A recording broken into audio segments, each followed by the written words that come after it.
حضور صلی اللہ علیہ وسلم کے پاس ایک مہمان آ گئے رات کے وقت میں. جب وہ آئے تو حضور نے پوچھا کھانا کھانا ہے؟ تم نے کہا کھانا ہے. جھوٹ اور بھوک کو جمع کرنا منع ہے. کہا جی کھانا ہے. تو حضور صلی اللہ علیہ وسلم نے فرمایا ازواج مطہرات کے گھروں میں پتہ کرو کچھ ہے. حضرت ام سلمہ کے گھر میں پتہ کیا تو کہا یا رسول اللہ 4 دن سے روٹی نہیں پکی. حضرت زینب سے پوچھا تو کہا حضور کئی دن سے چولہا ہی نہیں جلایا. حضرت عائشہ صدیقہ، حضرت میمونہ، حضرت سودا، تمام گھروں سے بظاہر یہ 2 جہاں کے شاہ ہیں، پر پاس کچھ رکھتے نہیں. 2 جہاں کی نعمتیں ہیں ان کے خالی ہاتھ میں. ہر چیز ہے پر فقر اختیاری ہے.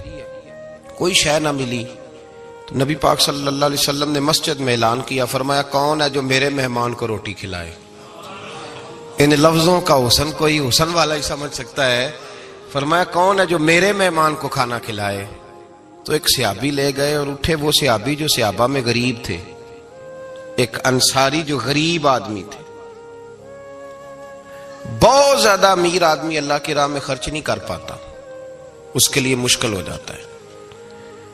اس کے لیے بہت امیر آدمی جو ہوتا ہے نا، وہ جتنا زیادہ امیر ہوتا ہے نا اتنی دیوار اس کے گرد کھڑی ہو جاتی ہے پیسوں کی، مشکل ہو جاتا ہے اس کے لیے. غریب آدمی کھڑے ہوئے. اگرچہ میرے محبوب کے غلاموں میں جو بڑے امیر تھے وہ بھی خرچ کرنے میں بڑے آگے تھے. حضرت عثمان غنی رضی اللہ تعالیٰ عنہ، حضرت عبد الرحمن ابن عوف، حضرت ابو بکر صدیق رضی اللہ. لیکن یہ غریب آدمی کا حضور میں لے جاؤں گا، میں لے کے جاؤں گا. اور یہ بخاری مسلم ہے. حضور نے فرمایا لے جاؤ. وہ اب صحابی گھر لے گئے اور بیوی سے مشورہ کیا. بات پہ غور کرنا، ہر چیز کی بھوک دیکھی جا سکتی ہے، بچوں کی نہیں دیکھی جا سکتی. وہ انصاری حضور کے مہمان کو گھر لے گئے، جا کے بیوی سے مشورہ کیا. کہا بھلی مانس گھر میں کچھ ہے؟ تو اس نے کہا تھوڑا سا بچوں کے لیے کھانا رکھا ہے. بچوں کے لیے.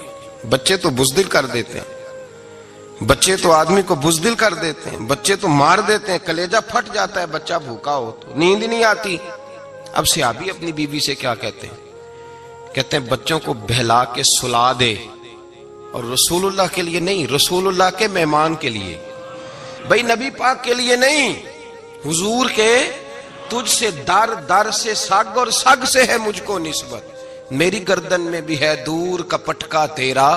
تجھ سے در در سے سگ سگ سے ہے مجھ کو نسبت. لمبی بات ہے. کہ بچوں کو سلا دو. بی بی نے بچوں کو سلا دیا تو میاں بیوی کا مشورہ ہوا کہ مہمان کے ساتھ بیٹھ کے روٹی کھانا بھی سنت ہے.